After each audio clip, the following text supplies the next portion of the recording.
नमस्कार, स्वागत है आप सभी का आपके अपने चैनल डिजिज्ञान क्लासेस में। जैसा कि आप सभी जानते हैं, हाँ, रोज़ रात के ठीक 8 बजे हमारी जनरल साइंस की एक इम्पॉर्टेंट क्लास होती है जिसमें हम लोग बहुत ही सारे इम्पॉर्टेंट क्वेश्चंस को कवर करते हैं। तो वैसे ही आज की भी क्लास शुरू हो चुकी है। जल्दी से आप सभी लोग लाइव जुड़ जाइए मेरे साथ। और ये हमारा क्लास टाइम का शेड्यूल है। जिन्हें भी नहीं पता है वो जल्दी से इसका एक स्क्रीनशॉट लेके हमारी हर एक क्लास को अटेंड ज़रूर से करें। और आज की करंट अफेयर की क्लास अगर आपने अभी तक नहीं देखी है तो ज़रूर से देख लें। बहुत ही बेहतरीन तरीके से आपको विथ मैप और स्टैटिक जीके के साथ आपको करंट अफेयर बताया गया है। और कल से ज़रूर ठीक सुबह के 8:30 बजे हमारी सेशन को ज़रूर से ज्वाइन कीजिएगा करंट अफेयर के। पहला सवाल क्या है आज का? निम्न में से किसके उत्पादन के लिए हैबर की प्रक्रिया का उपयोग किया जाता है?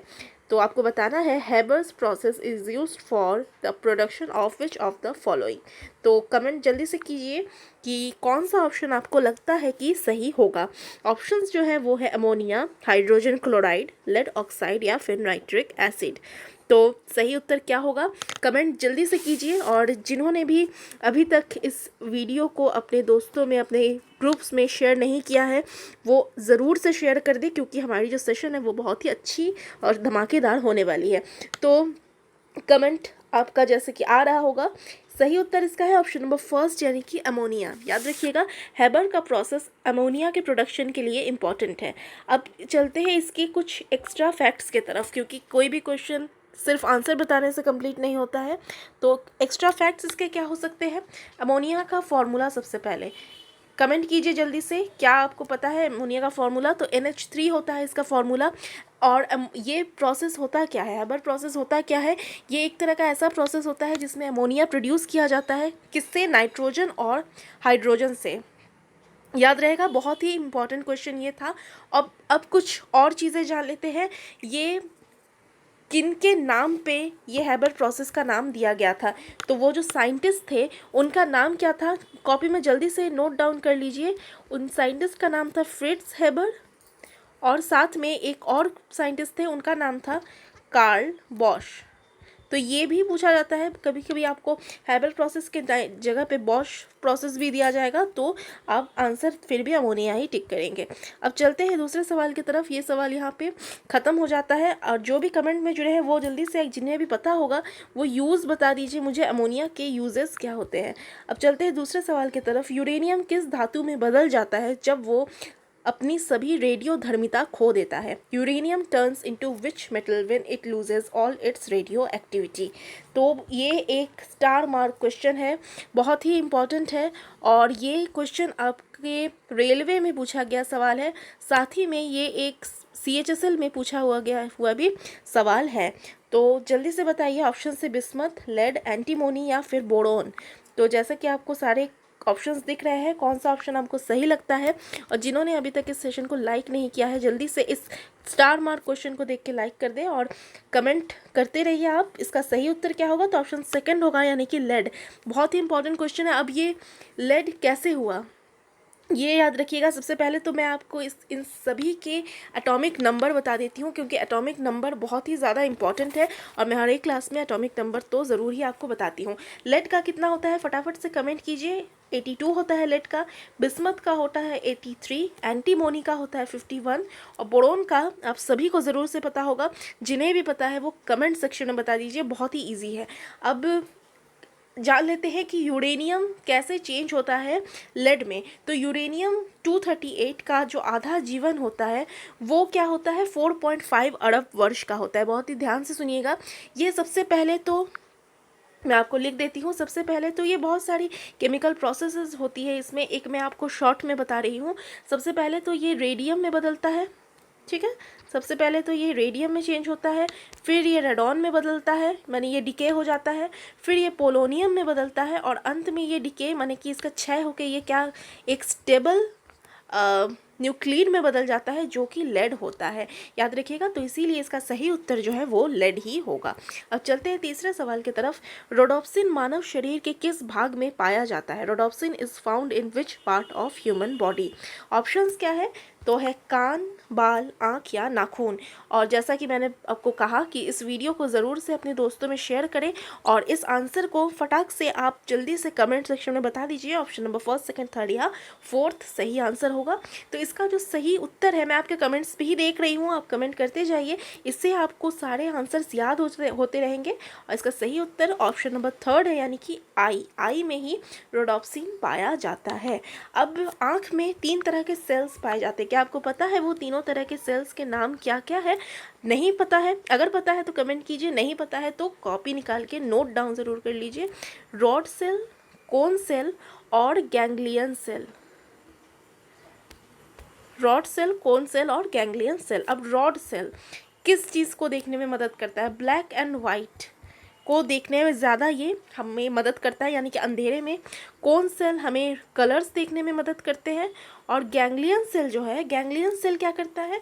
किसी भी मूवमेंट, किसी भी चीज़ की मूवमेंट या डायरेक्शन को हमें डिटेक्ट करने में, यानी कि जानने में ये मदद करता है। कौन? तो गैंग्लियन सेल। तो जिन्हें भी ये चीज़ नहीं पता थी, आज से वो जान गए हैं। और बिल्कुल से इसी बात पे इस वीडियो को जल्दी से एक लाइक दे दीजिए और फिर चलेंगे हम लोग अगले सवाल की तरफ। अगला सवाल क्या है? अपनी आवर्त सारणी में मेंडलीव किस तत्व को सही स्थिति प्रदान नहीं कर सके? In his periodic table Mendeleev couldn't assign correct position to which element? तो मुझे नहीं लगता है आज के सेशन में कोई ऐसे होंगे जिन्हें इसका सही उत्तर नहीं पता होगा। और अगर नहीं भी पता है तो कोई बात नहीं, आप लोग यहाँ सिर्फ सीखने आए हैं। ऑप्शन है हाइड्रोजन, नाइट्रोजन, ऑक्सीजन या कैल्शियम। तो मेंडलीव जिसको करेक्ट पोजीशन नहीं दे पाए थे, ऑप्शंस 1 2 3 4 करके जल्दी से कमेंट कीजिए कौन सा सही लगता है आपको। ऑप्शन नंबर फर्स्ट सही होगा, यानी कि हाइड्रोजन को उन्होंने सही पोजीशन असाइन नहीं किया था। ठीक है, अब उनका जो पीरियोडिक टेबल था वो ये पूछा जाता है एग्ज़ाम में कि किस चीज़ पे बेस करके वो बनाया गया था। तो याद रखिएगा, इंक्रीजिंग एटॉमिक नंबर या मास। जल्दी से कमेंट कीजिए, इंक्रीजिंग एटॉमिक नंबर या मास के बेसिस पे उन्होंने अपना पीरियोडिक टेबल बनाया था। तो याद रखिएगा, इंक्रीजिंग एटॉमिक मास के बेसिस पे ही उनका जो पीरियोडिक टेबल था वो डिज़ाइन किया गया था। अब उन्होंने टोटल कितने एलिमेंट्स को यूज़ किया था? तो टोटल 63 एलिमेंट्स थे उनके पीरियोडिक टेबल में। टोटल 63 एलिमेंट्स थे। और जो लास्ट एलिमेंट था वो बहुत इंपॉर्टेंट है, बहुत बार एग्जाम में पूछा गया है। जिन्हें भी पता है वो जल्दी से कमेंट कीजिए, मैं आपके कमेंट्स भी देख रही हूँ। और जो लास्ट एलिमेंट था वो कौन सा था? तो वो यूरेनियम था। नोट डाउन कर लीजिए अगर आपको नहीं पता है तो। यूरेनियम जो था वो लास्ट एलिमेंट था मेंडलीव के पीरियोडिक टेबल का। सारे ही सवाल बहुत ही ज़्यादा महत्वपूर्ण और बहुत अच्छे लेवल के हैं, तो इसीलिए आप वीडियो को बिल्कुल अंत तक देखिएगा। और 5वां सवाल क्या है? सेंटीग्रेड जो कि तापमान की इकाई है के नाम पर निरूपित किया जाता है। Centigrade which is unit of temperature is denoted on the name of. Options है Jean Christina, Matthew Lino, William Celsius या फिर एंडर्स सेल्सियस। तो सेंटीग्रेड को किनके नाम पर डिनोट किया जाता है? ऑप्शंस आप, मुझे पता है आप 2 ऑप्शंस में कन्फ्यूजन आपकी होगी, एक विलियम सेल्सियस और एक एंडर्स सेल्सियस। तो चलिए, ये दोनों ऑप्शंस तो पहले ही ख़त्म हो गए क्योंकि इनके नाम में ही सेल्सियस नहीं है। सेल्सियस है ऑप्शन 3 और 4 में, तो उसमें भी option number 4 is the right answer, यानी कि एंडर्स सेल्सियस के नाम पे ही सेंटीग्रेड यूनिट ऑफ टेम्परेचर को रखा गया था। अब नॉर्मल बॉडी टेम्परेचर सेल्सियस में कितना होता है सबको पता होगा, बहुत ही ईजी और बच्चों वाला क्वेश्चन है, 37 डिग्री सेल्सियस। अब अगर टेम्परेचर की ही बात हो रही है तो मैं एक टेम्परेचर से रिलेटेड आपसे कोई क्वेश्चन कर देती हूँ। ये क्वेश्चन CGL में पूछा गया है, ठीक है, थोड़ा हाई लेवल है, अगर आप लोग बता सके तो बहुत अच्छी बात है। जेरिक कंडीशन क्या कहते हैं? जेरिक कंडीशन क्या होता है? हिंदी इंग्लिश दोनों में यही है, जेरिक कंडीशन क्या होता है? जल्दी से बताइए, जेरिक कंडीशन क्या होता है? तो लो ह्यूमिडिटी, माने कि जब वातावरण में जब नमी की कमी हो जाए, ठीक है, नमी की जब कमी हो जाए कंडीशन एनवायरनमेंट में, एटमॉस्फेयर में, तो उस कंडीशन को हम लोग क्या बोलते हैं? जेरिक कंडीशन। और जैसा कि आप सभी को पता होगा कि क्वेश्चंस तो रिपीट होते ही हैं, चाहे वो रेलवे के हो या SSC के हो, किसी के भी हो, क्वेश्चन रिपीट होते ही हैं। इसीलिए लेवल आजकल एग्ज़ाम का कुछ नहीं है, आपको बस अपनी तैयारी बहुत ही अच्छी लेवल की रखनी पड़ेगी। 6वां सवाल क्या है? Ileum is the part of which organ of digestive system? Ileum पाचन तंत्र के किस अंग का हिस्सा है? ऑप्शन है small intestine, large intestine, kidney या फिर गॉल ब्लैडर। तो इलियम मुझे लगता है आप सभी को पता होगा। ये जिस ऑर्गन का हमारे हिस्सा है उसमें 3 पार्ट्स होते हैं। कमेंट आप लोग जब तक करेंगे तब तक मैं आपको तीनों पार्ट्स के बारे में बता देती हूँ, पहला, दूसरा और तीसरा। तो फर्स्ट पार्ट क्या हो जाएगा? डियोडेनम। अब क्या आप लोगों को कुछ याद आ रहा है कि ये किसका हिस्सा होता है? सेकंड क्या होगा? तो सेकंड होगा जेजुनम और थर्ड ही होता है इलियम। अब कुछ याद अगर आप लोग को आ रहा है और आप लोग को जो याद आ रहा है वो बिल्कुल सही आ रहा है, यानी कि small intestine is the right answer. छोटी आंत जिसे हम हिंदी में कहते हैं, उसी की ये तीनों पार्ट है। कौन कौन से? ड्यूडेनम, जेजुनम और इलियम। बहुत ही इंपॉर्टेंट क्वेश्चन है और इस तरह के सवाल बायोलॉजी से अक्सर पूछे जाते हैं एग्जाम में। 7वां सवाल है, प्याज में भोजन किस रूप में संग्रहित होता है? Food in onion is stored in the form of. Options है प्रोटीन, सेल्यूलोज, ग्लूकोज या फिर स्टार्च। तो क्या आंसर इसका सही होगा? और जिन्होंने भी अभी तक लाइक नहीं किया है वीडियो को ज़रूर से कर दे और शेयर भी ज़रूर से कीजिएगा, ये मेरा रिक्वेस्ट है आप सभी से। सही उत्तर इसका क्या होगा? ऑप्शन नंबर सेकंड होगा, यानी कि सेल्यूलोज। ठीक है, अब सेल्यूलोज ये तो हो गया इसका सही उत्तर। अब एक आपसे अगर इंटरेस्टिंग क्वेश्चन पूछ लिया जाए, चीनी हम लोग डेली के यूज़ में अपने घर में यूज़ करते हैं, तो शुगर का फॉर्मूला क्या होता है? जल्दी से कमेंट करके बताइए शुगर का फॉर्मूला क्या होता है। और थोड़ा सा मैं आपको वक्त दे देती हूँ और कमेंट जल्दी से कीजिए। सही जो इसका उत्तर है वो है C12H22O11। बहुत ही इंपॉर्टेंट है। शुगर या सुक्रोज कुछ भी कह लीजिए, दोनों का जो केमिकल फार्मूला होता है वो होता है C12H22O11। ठीक है, याद रहेगा उसका सही उत्तर। तो जैसे मैंने आपको बताया ऑप्शन नंबर सेकंड है, यानी कि सेलुलोज। अब चलते हैं 8वें सवाल की तरफ। कोण की माप की एसआई इकाई क्या है? What is the unit of measurement of angle? Angle का बता दीजिए। यूनिट, एसआई यूनिट क्या है? रेडियन होगा, स्टर्डियन होगा, डिग्री होगा या फिर न्यूटन होगा? तो स्टर्डियन और रेडियन में मुझे लगता है आपको कन्फ्यूजन है, तो स्टर्डियन का मैं बता देती हूँ। स्टर्डियन जो होता है वो सॉलिड एंगल का होता है। सॉलिड एंगल का एसआई यूनिट होता है स्टर्डियन। बचता है ऑप्शन में रेडियन, और रेडियन ही जो है वो इसका सही उत्तर है, यानी कि option number first is the right answer. अब 9th सवाल की तरफ चलते हैं। The Saturn rings were discovered by whom? शनि के छल्ले किसके द्वारा खोजे गए थे? ऑप्शन से कॉपरनिकस, न्यूटन, गैलीलियो या फिर मार्कोनी। जल्दी से कमेंट कीजिए और बताइए सही उत्तर इसका कौन सा आपको लगता है। 1 2 3 4 कौन सा सही होगा? तो शनि के छल्ले जिसके द्वारा ढूंढे गए थे वो थे, ऑप्शन नंबर थर्ड में है वो, यानी कि गैलीलियो। गैलीलियो के द्वारा ही और एक चीज़ जो डिस्कवर किया गया था वो क्या था? टेलीस्कोप। ये भी पूछा गया है बहुत बार एग्जाम में, टेलीस्कोप गैलीलियो के द्वारा। न्यूटन किसके लिए जाने जाते हैं? तो ग्रेविटेशनल फोर्स, ग्रेविटेशनल। ठीक है, और कॉपरनिकस, कॉपरनिकस का क्या सिद्धांत था कि उन्होंने क्या बताया था कि सूर्य जो है वो बिल्कुल मिडिल में रहता है, सेंटर में रहता है, और सारे जो भी प्लैनेट्स हैं यानी कि अर्थ जो है वो इसके चारों ओर चक्कर लगाती है। ठीक है, और लास्ट में जो बच जाते हैं वो मार्कोनी है। मार्कोनी ने किस चीज़ का आविष्कार किया था? तो रेडियो। याद रखिएगा, रेडियो का आविष्कारक के नाम से जाना जाता है मार्कोनी को। और इस सवाल का तो सही जवाब गैलीलियो होगा, जैसे कि ऑप्शन नंबर थर्ड में है। अब चलते हैं 10th सवाल की तरफ। निम्नलिखित में से कौन फ्लोएम का हिस्सा नहीं है? ऑप्शन है सीव ट्यूब्स, कंपेनियन सेल्स, ट्रैकिट्स या फिर ऑल ऑफ दीज।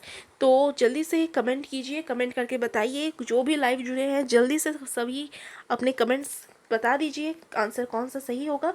और कमेंट इसलिए मैं करने बोलती हूँ ताकि आप लोगों को याद रहे, आप जो भी आंसर सोच रहे हैं क्या वो सही है या गलत है, ये आपको हमेशा दिमाग में रहे और आगे चल के आप ये गलती दोबारा ना करें। तो फ्लोएम का हिस्सा जो है वो सीव ट्यूब्स भी होता है, कंपेनियन सेल्स भी होता है, ये दोनों बहुत इंपॉर्टेंट है। साथ में ट्रैकिड्स जो है ये इसका हिस्सा नहीं होता है। ये किसका हिस्सा होता है? तो ट्रैकिड्स याद रखिएगा ये जाइलम का हिस्सा होता है, इसीलिए ऑप्शन नंबर थर्ड इसका सही हो जाएगा, क्योंकि ये जाइलम में पाया जाता है। अब चलते हैं 11वें सवाल की तरफ। पौधे के विकास, पौधे के किस रोग में पौधे के उत्तक के चारों ओर गहरे से हल्के भूरे रंग की सड़न बन जाती है? ऑप्शंस है ग्रे मोल्ड, गुलाबी मोल्ड, स्पाइक्स बीमारी या विल्सन्स डिजीज़। तो जल्दी बताइए कौन से डिजीज़ में होता है पौधे के उत्तकों के चारों ओर गहरे हल्के भूरे रंग की सड़न बन जाती है। तो इसको एलिमिनेशन मेथड से अगर आप बनाते हैं तो पिंक मोल्ड नहीं हो सकता है। स्पाइक्स डिजीज़ नाम की कोई बीमारी होती है नहीं, इसको भी अगर हम लोग कट कर देंगे, ठीक है, इसको भी कट कर देंगे। विल्सन डिजीज़ क्या होता है? तो विल्सन डिजीज़ होता है जब बॉडी में कॉपर की अधिकता बढ़ जाती है, तो हमारे शरीर में एक तरह का रोग होता है जिसे हम विल्सन डिजीज़ कहते हैं। और इस सवाल का जो सही उत्तर है वो है ऑप्शन नंबर फर्स्ट, जैसा कि आप लोग कमेंट ज़रूर कर रहे होंगे। ऑप्शन नंबर फर्स्ट इसका सही उत्तर है, यानी कि ग्रे मोल्ड। अब चलते हैं आज के अंतिम सवाल की तरफ। मानव खोपड़ी में कितनी हड्डियां मौजूद होती है? How many bones are present in human skull? Option से 35, 22, 40 या फिर 14। तो कमेंट कीजिए, और अभी तक जिन्होंने इस वीडियो को शेयर नहीं किया है वो वीडियो ख़त्म हो जाने के बाद ज़रूर से शेयर कर दें, और लाइक भी, तो अगर आपको कंटेंट अच्छा लगता है तो लाइक तो आप ज़रूर करेंगे ही। तो इसका जो सही उत्तर है वो होगा ऑप्शन नंबर सेकंड, यानी कि टोटल ह्यूमन स्कल में बोन्स होते हैं 22। अब 22 होते कैसे हैं? तो 14 तो हो गए हमारे फेशियल बोन्स, यानी कि चेहरे पे बोन्स जो होते हैं उसके हो गए, और 8 कहाँ के हो गए? 8 कहाँ के हो गए? तो टोटल तो 22 हो गया, 8 हो गया हमारे क्रेनियल बोन्स, ठीक है। क्रेनियल बोन्स जो होते हैं वो है 8। तो ये दोनों मिला के हमारे हो जाते हैं टोटल 22 हड्डियाँ। तो ये थे आज के हमारे बहुत ही ज़्यादा इम्पॉर्टेंट सवाल। और अगर आज की आपने 12 बजे की क्लास नहीं देखी है, जो कि जनरल साइंस के क्विज़ की होती है, कल से इसमें और भी ज़्यादा सवाल आपको बताए जाएंगे क्विज़ के, और सवाल बढ़ा दिए जाएंगे। अगर नहीं देखी आज की तो ज़रूर से जाके हमारे चैनल पे इस वीडियो को भी वॉच करें, और जैसा कि मैंने कहा, लाइक शेयर एंड सब्सक्राइब ज़रूर से ज़रूर करें, वीडियो को शेयर भी ज़रूर करें। Thank you so much.